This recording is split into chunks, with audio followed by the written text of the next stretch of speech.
Good evening, everyone. Welcome. So, if we haven't met before, anyone here for the first time? Yeah. Well, my name is Gin Kelsang Talopa.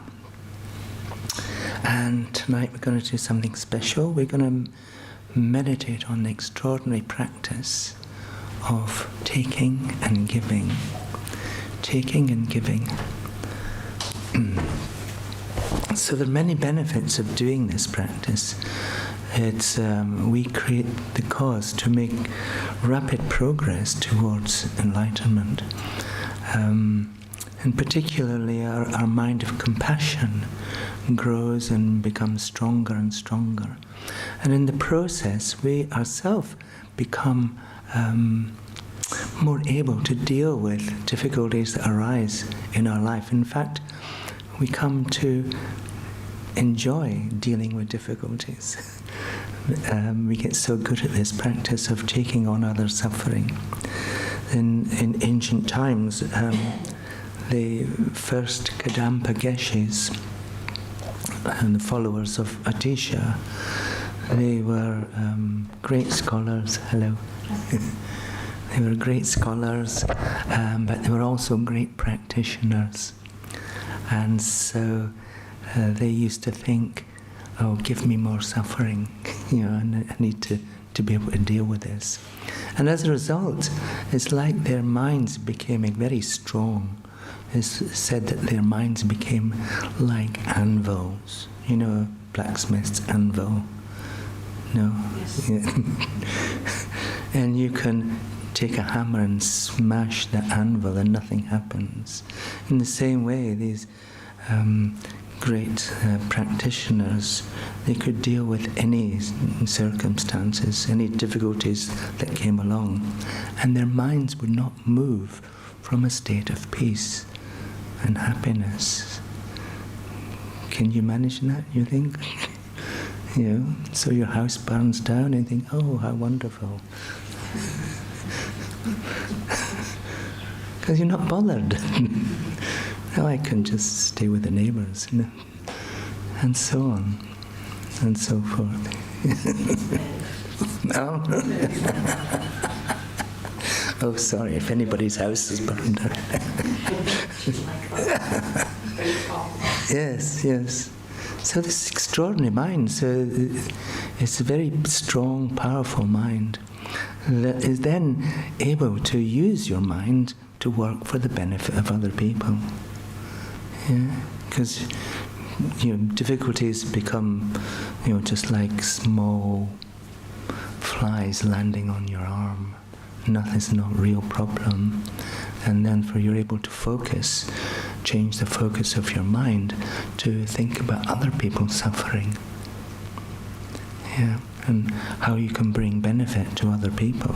So this is like the whole process of making progress towards the state of becoming a great being, becoming the best possible being you can become, someone who is able to bring happiness and peace to everyone they ever think about, everyone they ever meet. Spontaneously, you lighten their minds, because every meeting you have becomes meaningful for the other person. So much of our ordinary meetings, we're busy thinking, oh, how can I make this meeting meaningful for me?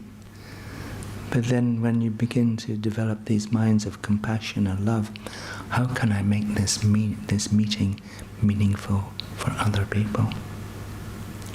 And so you just spend your life engaging in small actions of kindness and love and compassion. And in the process, you become just naturally and effortlessly a great being. So, would you like that? Okay.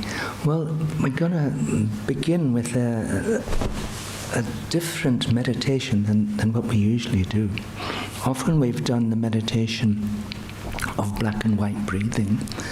Imagine we're freeing ourselves from all difficulties in the form of black smoke. And then we're taking in, as we breathe in, we're taking in pure light, that blessings of holy beings. And these, in the process, we're getting rid of all the negativity from our mind, and we're just filling our mind with positive energy and inspiration and confidence. But today we're going to do something different. We're going to do the practice of taking on our own suffering. So this is like a practice of being able to take on other people's suffering. Okay? So I'll guide you through this. So in the process of taking on our own future suffering, we actually destroying the cause of that future suffering by destroying our own self-cherishing mind. So we know naturally we usually put ourselves first, and we think our wishes are supremely important. And because of that, we develop delusions, and if we act upon these delusions, we create more causes of suffering. So sitting in good meditation posture.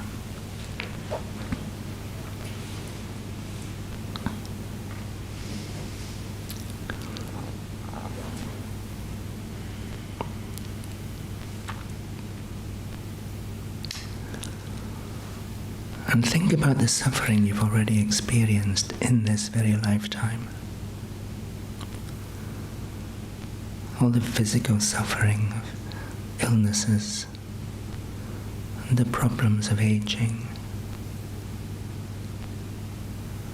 and the mental difficulties you've had, being separated from things and people and places that you like,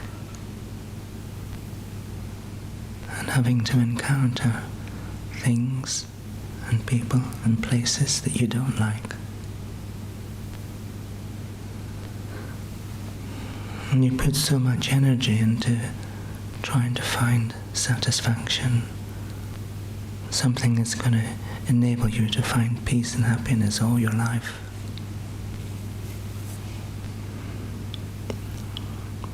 And you never seem to be able to find it.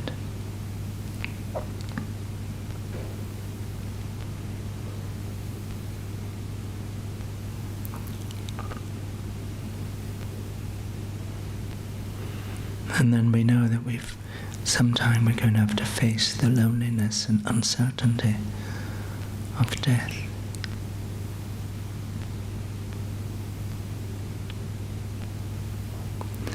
And then after the death of this life,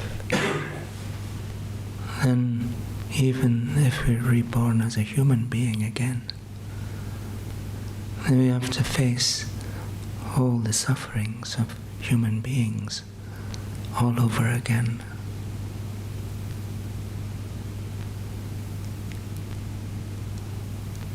And then in the life after that, the same thing. So stretching into the future, because our mind is endless. We take with us into every new life the potentials to experience problems and suffering.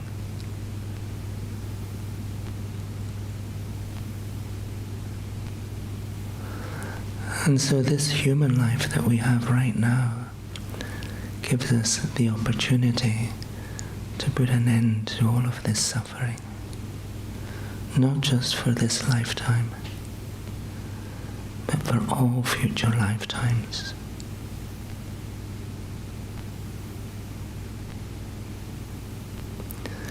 So if you can imagine all the suffering you will have to endure in all your future lives,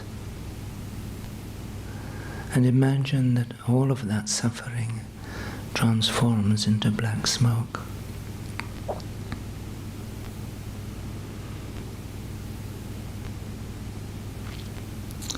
Every last piece of suffering in all your future lives and in the rest of this life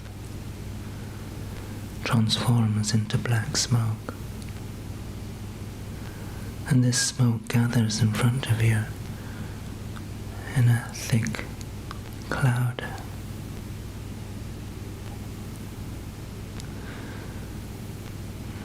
And you see this smoke gathering and you realize this is all of the suffering that I will have to endure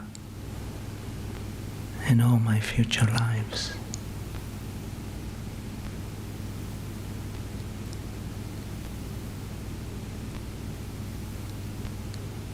I cannot bear for this to continue. And so you draw it into your heart.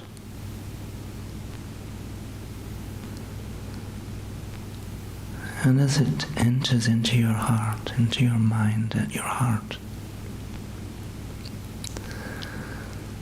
it destroys your own mind of self-cherishing,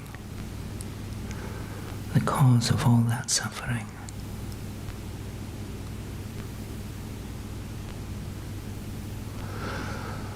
And just by having compassion for your future self and wishing to take away all of that suffering,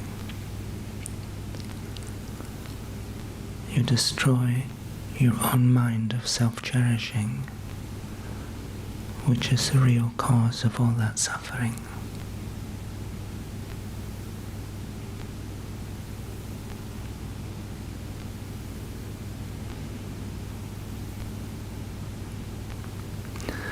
And then when you realize, now I'm free,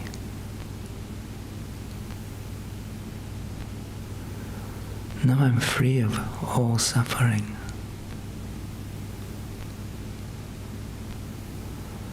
and you really believe that this has happened, and a feeling of joy begins to arise in your own mind.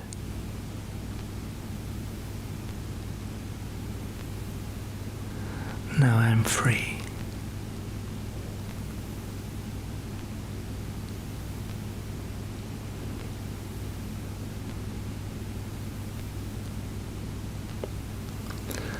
Just allow your mind to relax into that feeling of joy and freedom.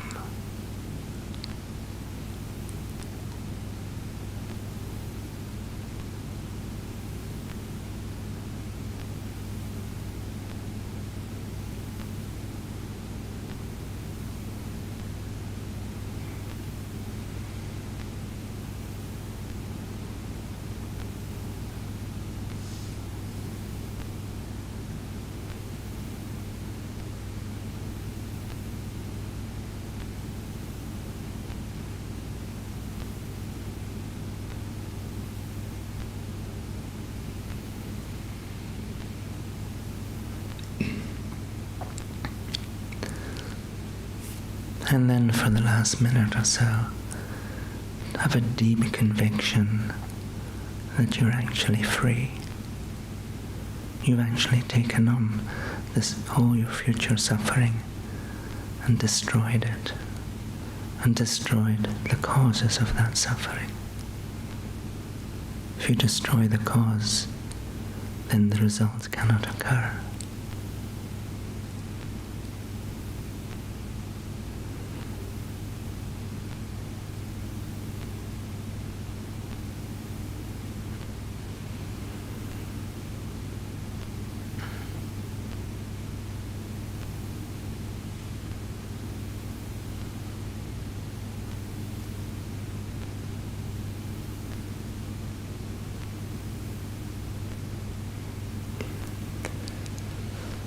So now you can begin to relax your concentration, and when you're ready you can arise from meditation.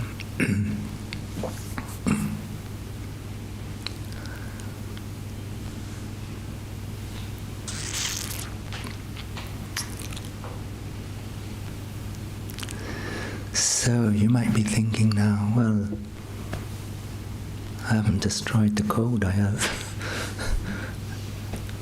we're not going to change these things. We're going to change our experience of these things. Suffering is an experience. And what we're doing is changing the experiences that we have.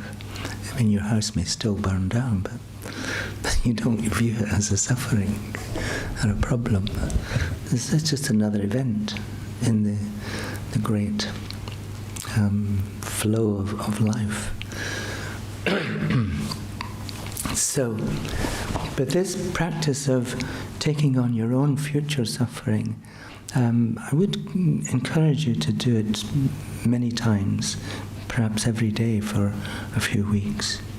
And you'd begin to develop the experience, how it improves your own mind of compassion for other suffering. And then we can apply this to the practice that's called taking and giving. And instead of just taking on our own future suffering, we imagine we're taking on the sufferings of all other living beings. Yeah. And you can think, well, I've got enough suffering on my own. I don't want anybody else's. But at the moment, we don't have the power, because our mind and our spiritual energy is not sufficiently developed to be able to take away other people's suffering. There's many stories from the scriptures of other great living beings being able to accomplish this. But at the moment we're not that well developed. Maybe ultimately we will. But this is just a practice of training our own mind to eventually be able to accomplish this. And it's a very powerful practice. Let me just read some of the benefits of this practice of taking on other suffering and giving them, because you care for them so much, giving them all of your own happiness. Yeah? So it's like you have a big load of money and you just give everything away.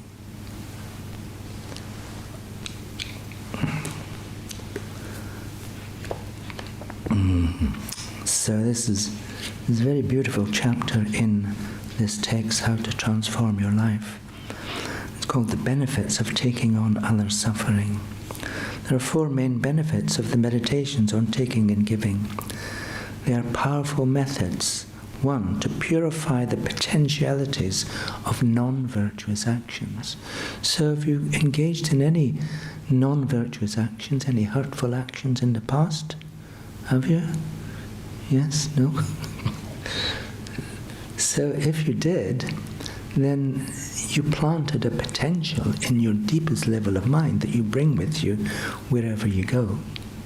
You take your mind everywhere, you know this. So these potentialities are planted in your deepest level of mind, and at some point in time, these potentialities are going to be fulfilled. They're going to ripen as sufferings. Negative actions create potentialities to experience suffering. Positive actions, like benefiting other people, create potentialities to experience good conditions and good fortune. So you can choose. It's one of the delightful things about Buddha's teachings. It gives us a choice. So it purifies the potentialities of non-virtuous actions that cause us to experience serious diseases such as cancer. There are many people, even in the modern times, even in our tradition, where people have engaged in this practice of taking and giving and experienced relief from cancer. Yeah, they went into remission. They had a serious problem with cancer, then they went into remission. I had a friend in Canada, I think I've told you this before. She lived for about 10 years after having a diagnosis in which she would only have a few months to live. But she lived for 10 years doing this practice of taking and giving, and also another practice of medicine Buddha. Yeah. So many of our physical illnesses are associated with our mind. And so we have particular negative minds that become manifest in our physical body. But if we change the negative minds and change self-cherishing and self-grasping, then they stop acting as causes of really serious diseases. We accumulate a great collection of merit or positive energy. And this positive energy, it's like a fuel that we need to further our journey towards enlightenment, to become the better person. So merit is like positive energy that we use. If you're going on a journey, you take some Mars bars with you, or Snickers maybe, I don't know. But you take some food with you to fuel your journey. In the same way, if you go on a spiritual journey, you take like spiritual Mars bars, which is merit. The practice ripens our potentiality to be able to benefit all living beings. And part of the reason for this, I think, is that we begin to be more interested in other living beings. We begin to take the focus of ourselves and place it on other living beings. So this, in the meditation, that's what we're practicing doing. And the more we practice changing our mind like that, then the more it appears in our daily life.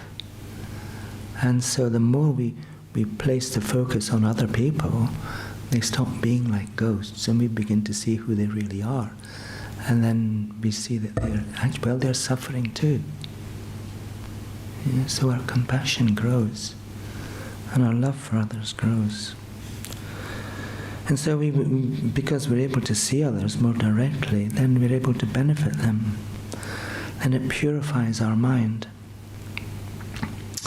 And as a result of purifying our mind, then our progress on the path to enlightenment becomes much easier, because we develop realizations of all the stages of the path to enlightenment much more easily. If we're practicing the Lam Rim, and we have 21 meditations on Lam Rim, and each one is like we can develop a realization of that. And so the practice of taking and giving enables us to make swifter progress. Through meditating on taking the sufferings of all living beings, we'll develop a very strong mind that can bear adversity with courage. Training and taking, we can strengthen our mind until it becomes unshakable. We become like a hero or heroine. Nothing can interfere with our progress towards enlightenment.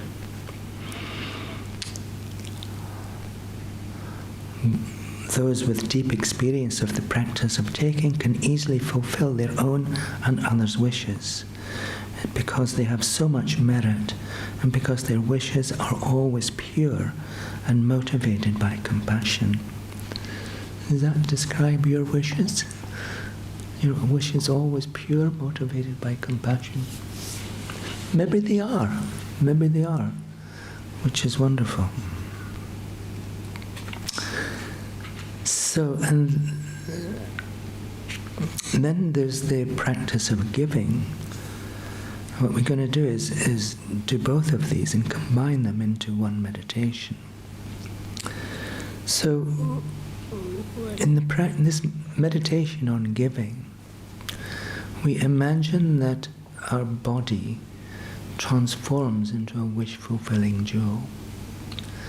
And this wish-fulfilling jewel has the power, our very being has the power to fulfill the wishes of all living beings to find real happiness. From Buddha's teachings on the nature of suffering, he taught that the things that we normally enjoy are not real happiness, not real sources of happiness. You like ice cream, Anybody not enjoy ice cream? Or chocolate, or whatever.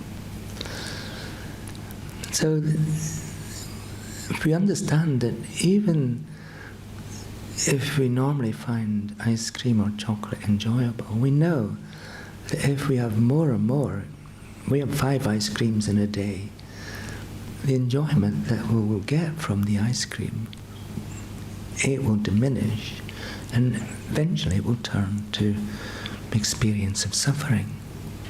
We'll be sick of ice cream. Yeah, I'm sick of all that sugar. And we probably won't want to see ice cream again for a month, you know. And so everything is like that. Everything that we normally enjoy becomes like this. Yeah.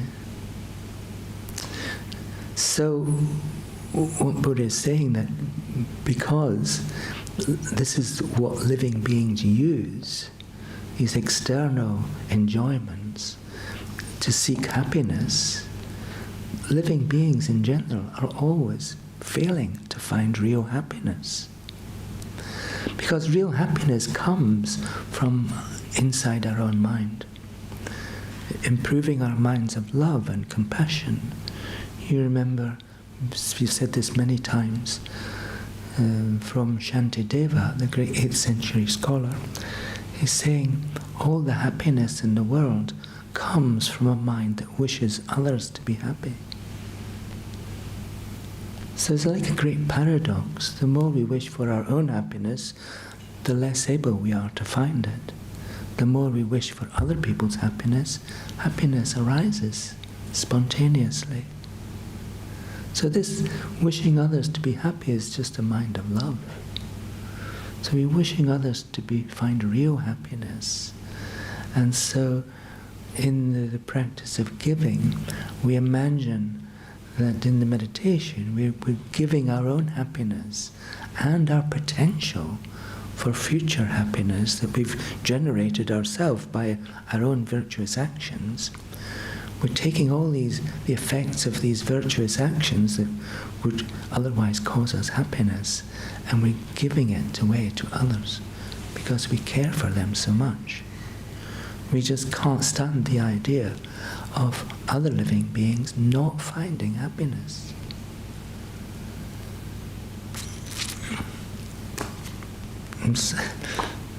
It's okay. You can't really give away your potentials for happiness, but all we're doing is creating more potential for happiness. We can do it in meditation, but the more we want to give away out of a mind of pure love, the more merit we create, the more cause of happiness that we create. But eventually, we're not really thinking about our own happiness. Our own happiness, our own feelings become less important. And other people's happiness become more important. Yeah. And as I said, paradoxically, that's how we find our happiness. Okay? So would you like to do these meditations? It takes quite a while.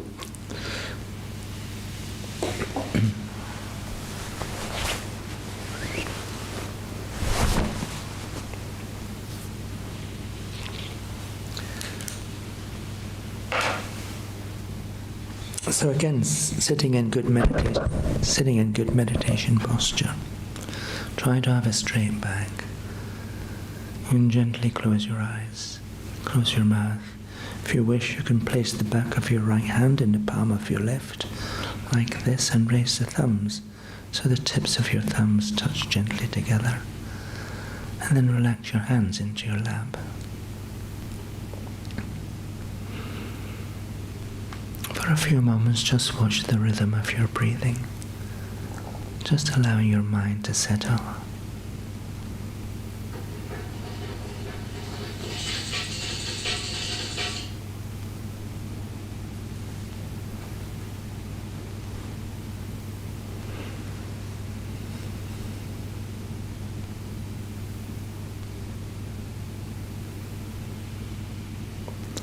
And then imagine that you're sitting in the middle of a vast, flat plain.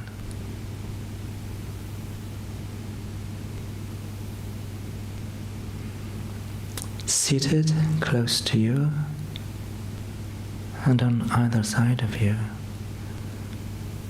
are your parents of this life.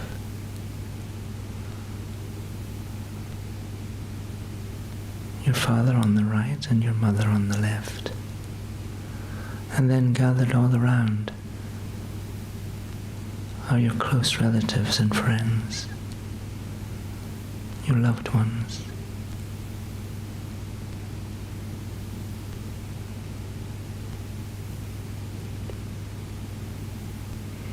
And then beyond them are your other acquaintances, again all gathered around you.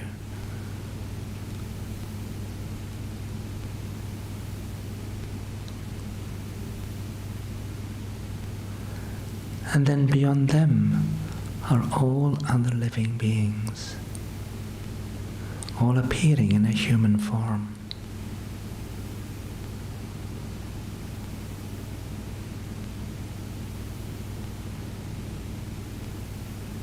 So you're surrounded by this vast sea of humanity, stretching over the horizon in every direction.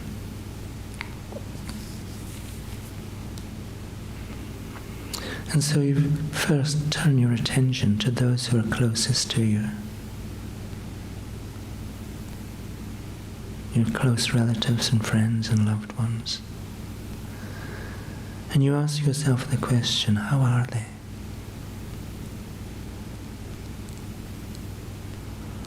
And then you realize that they experience sufferings.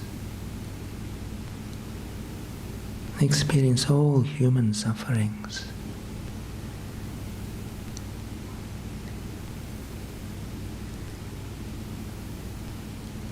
And you realize this will continue life after life.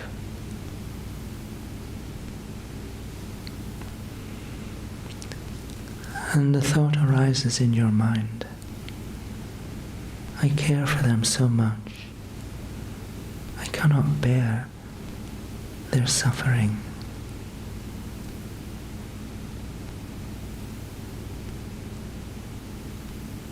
And do anything to stop their suffering.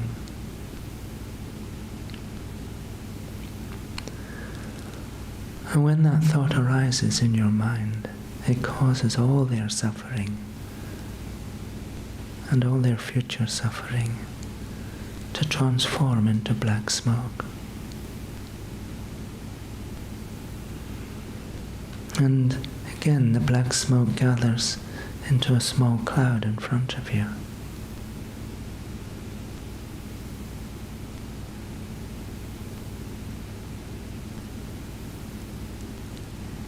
And you see this cloud of thick black smoke and you recognize it. This is all the suffering of all those I really care most about. And you draw it into your heart.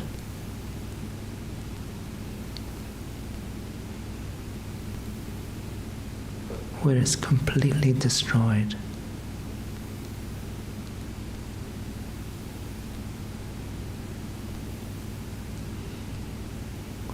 And it destroys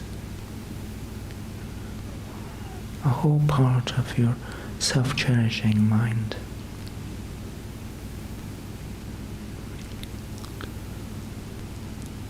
And you think, now they're free. Now they're free of their suffering.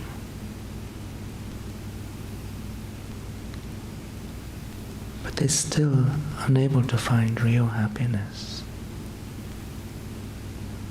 So I will give them my happiness instead. So as if your heart transforms into a beautiful, wish-fulfilling jewel.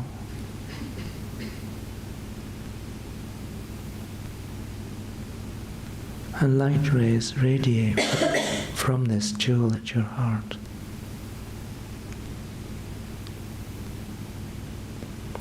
At first, they fill your whole body.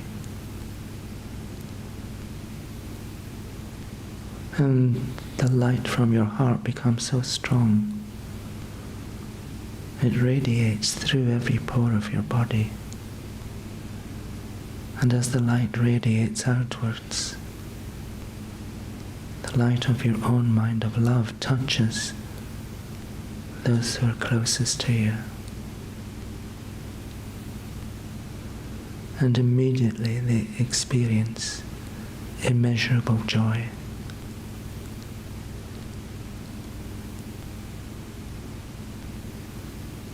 And this becomes permanent.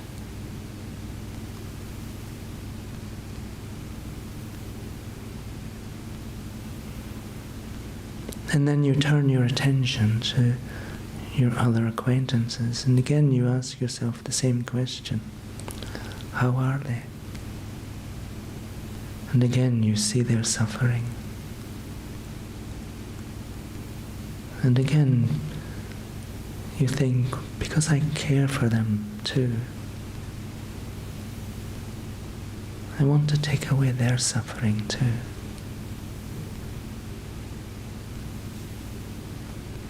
And again, all of their suffering transforms into black smoke and gathers in front of you. And again, with a mind of great courage, you take in all of their suffering too.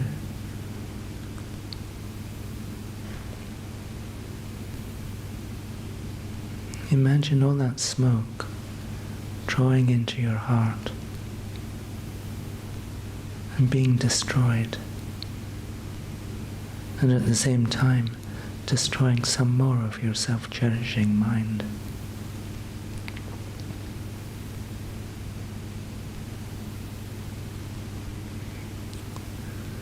And again you realize that though they long for real happiness, they don't seem able to find it.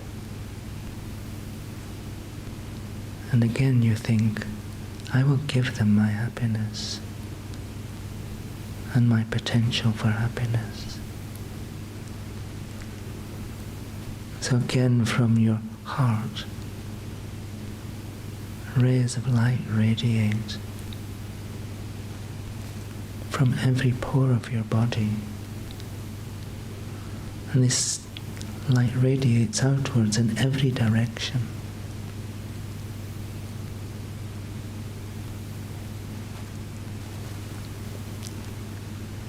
Just imagine this light radiating out from you. And it's touching all these acquaintances.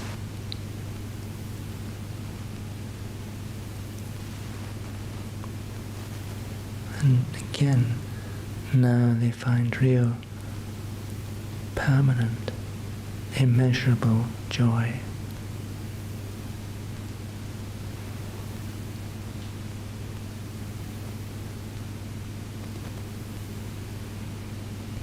And then you turn your attention to all those you've never met. You just know that they exist. And because your mind of love extends to every other living being, your mind of compassion extends to every other living being.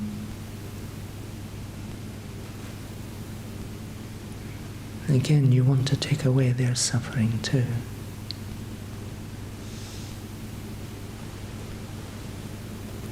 And as soon as you develop that wish, again it causes their suffering to transform into black smoke also.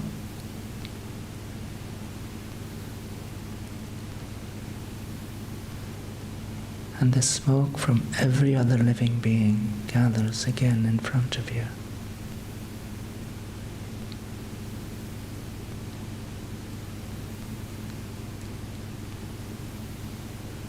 And again, with the mind of great courage and compassion, you draw all of this suffering into your heart in the form of black smoke.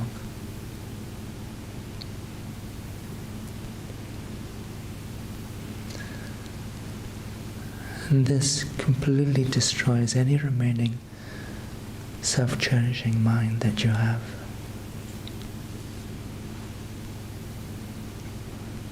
And completely frees all of these living beings from their suffering.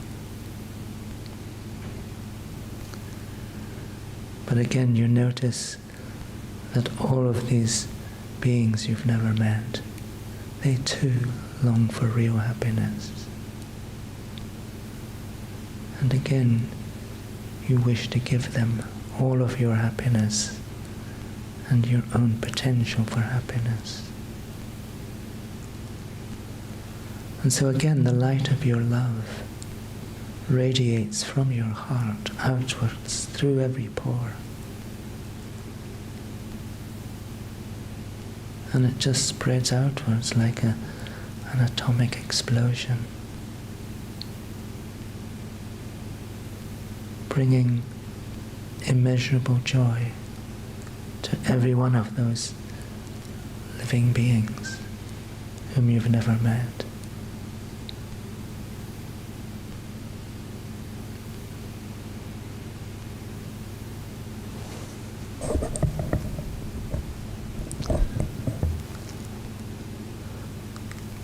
And so you've taken away the sufferings of every other living being, from those who are closest to you to those you've never met.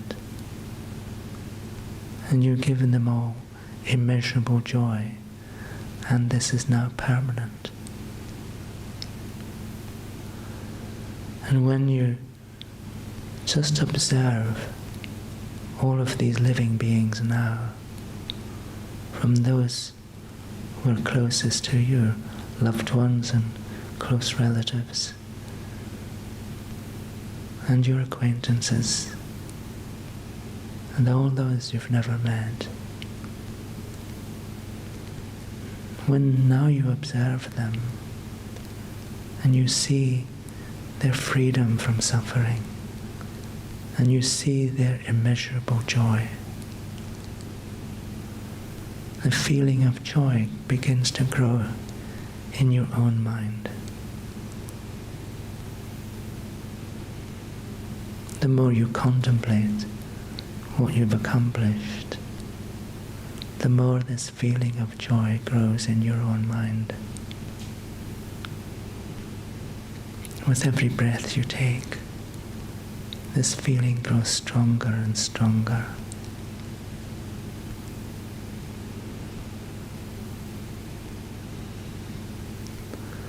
Until, as if your whole being is just the nature of joy.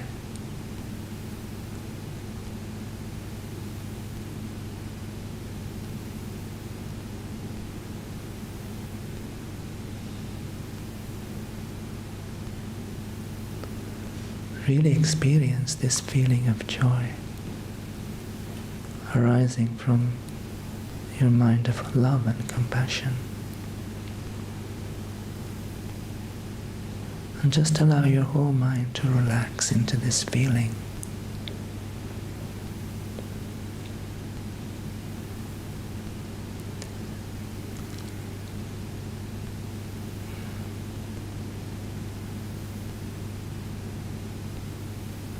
And just enjoy this feeling of immeasurable joy.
feeling of joy fades, or some other thought arises, you can go back and just imagine that you're taking away the sufferings of those who are closest to you. And then give them your happiness in the form of this rays of light from your heart. And then again bring back the feeling of joy that you've accomplished. You've changed their lives, freed them from suffering, giving them immeasurable and permanent joy.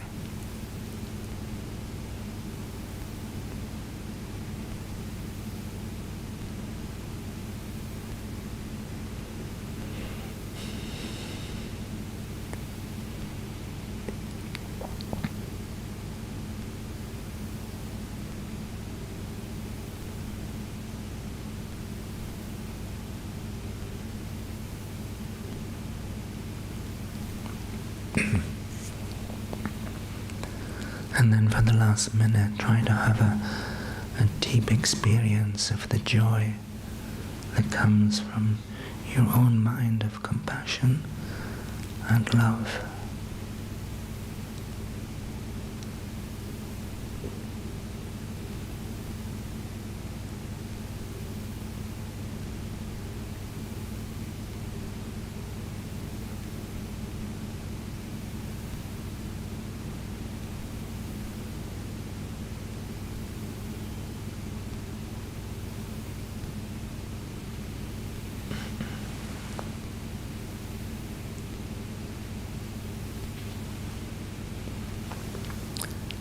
So now you can begin to relax your concentration. And when you're ready, you can arise from meditation, allowing your mind to come back to the room.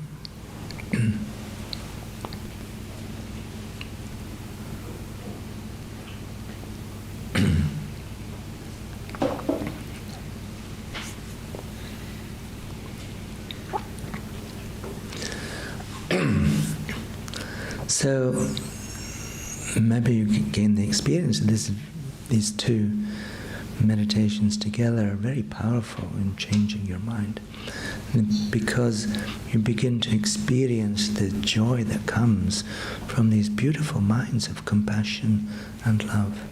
And imagine if you had these minds all day, every day, you would have just experienced, you'd be blissed out the whole day. You wouldn't need to go to work, you wouldn't want to go to work. Just sit in meditation all day.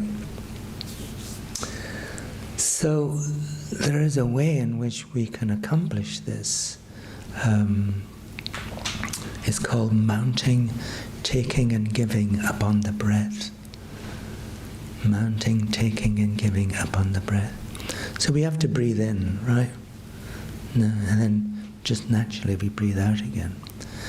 So as we breathe in, imagine you're breathing in the black smoke of other living beings suffering. So imagine you're taking away their suffering as you breathe in, and you're freeing them from their suffering. And then as you breathe out, imagine you're breathing out love and happiness to these other living beings. So it works the same way as we were doing in meditation. But what we're doing in both of these cases, we're using our own imagination. Yeah? And you might think, well, it's only imagination, we're not really doing anything.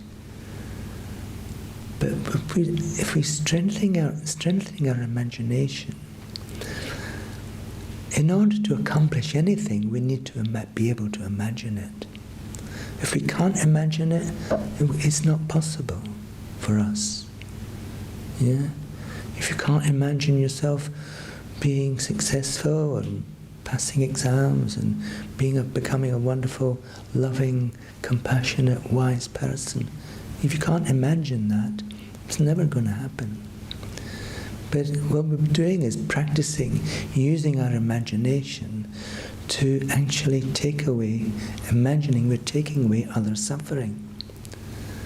And by strengthening that imagination, by repeating the meditation over and over again, eventually we will have that power.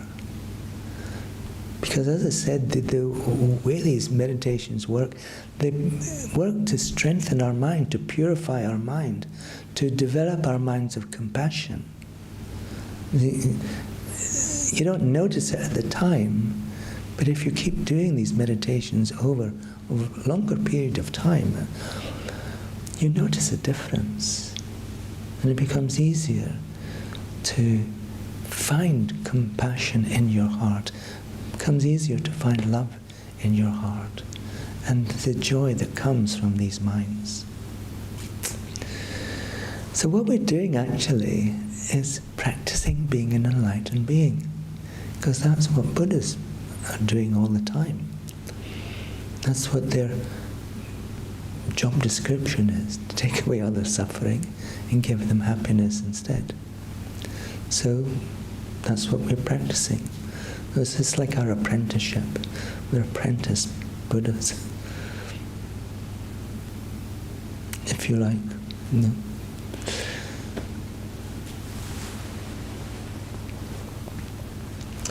So, as I said earlier, many people have used these meditations to heal themselves from suffering and to heal other people from suffering.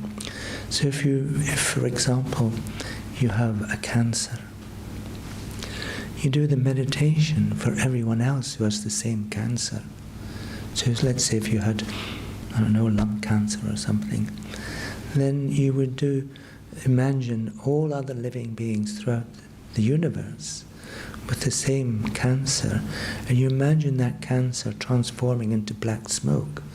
And again, you take this black smoke into your heart, where you destroy by your own mind of compassion. You destroy the effects of the cancer. And then with the mind of love, you give them healing from your heart. Yeah? And you can do this for yourself, you can do this for one person, for a number of persons, and so on and so forth. It becomes a very usable meditation.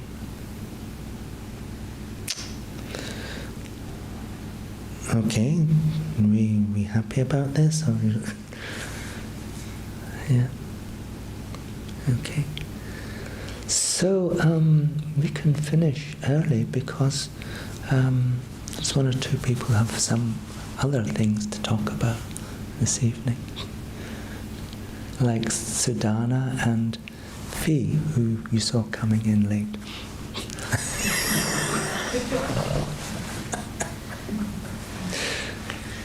Just an identifier.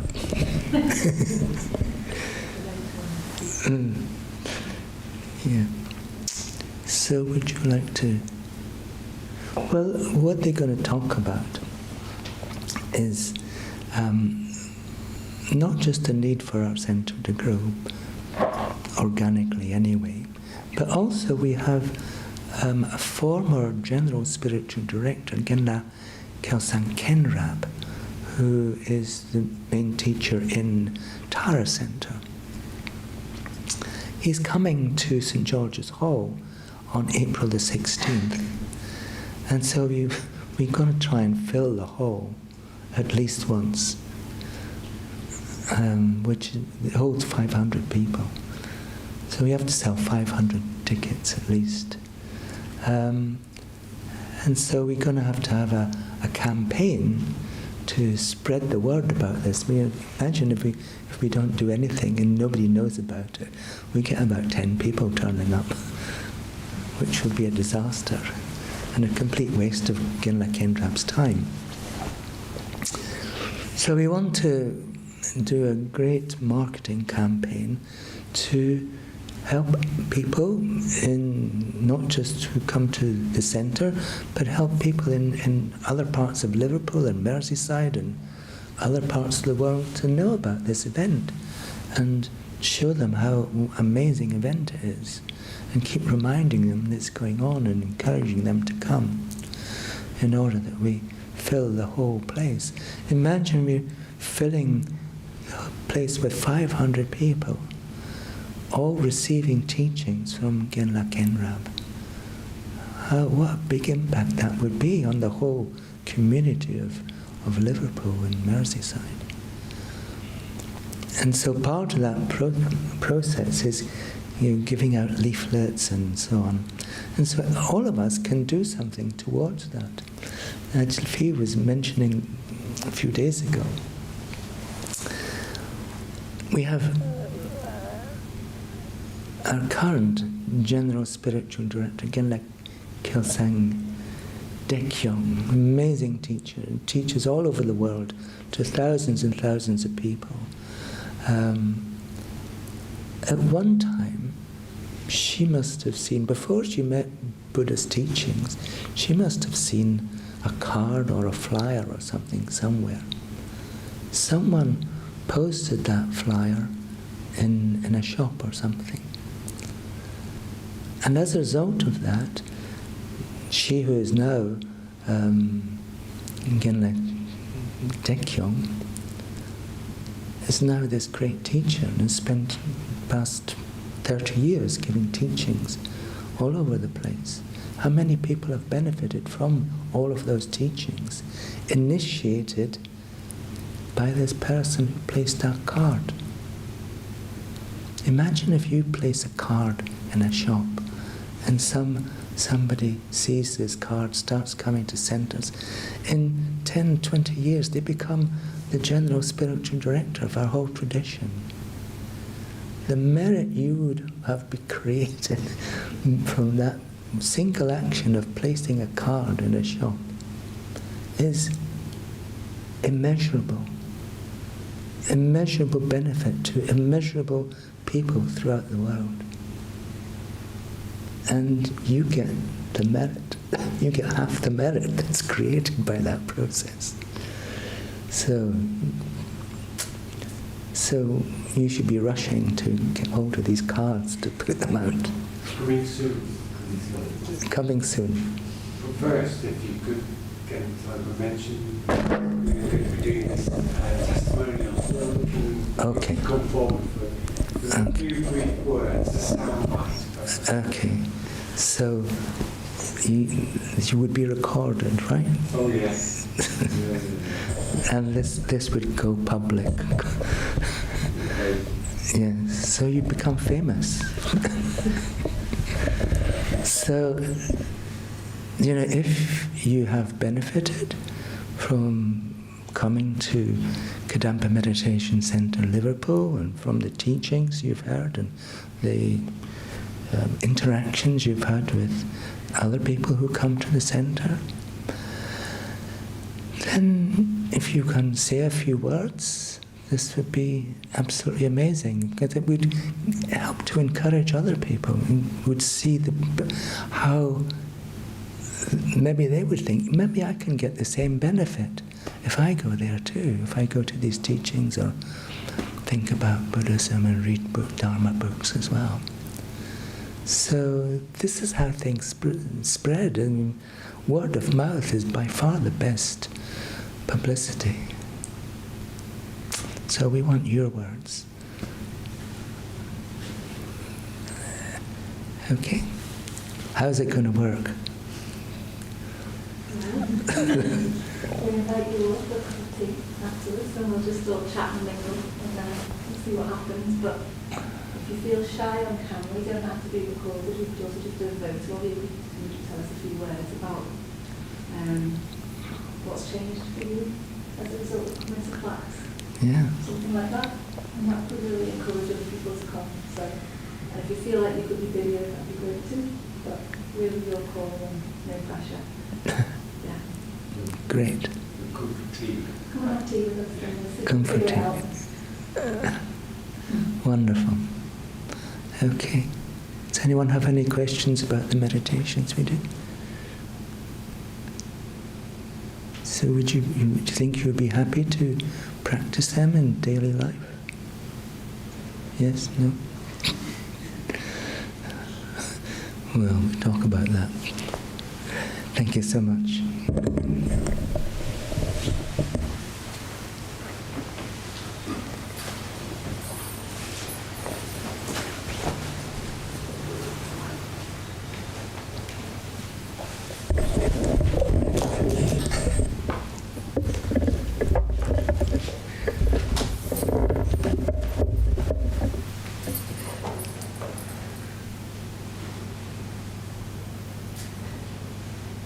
Okay, guys, yeah, thanks There's very much. coffee and tea in the cafe at the back with biscuits and whatever.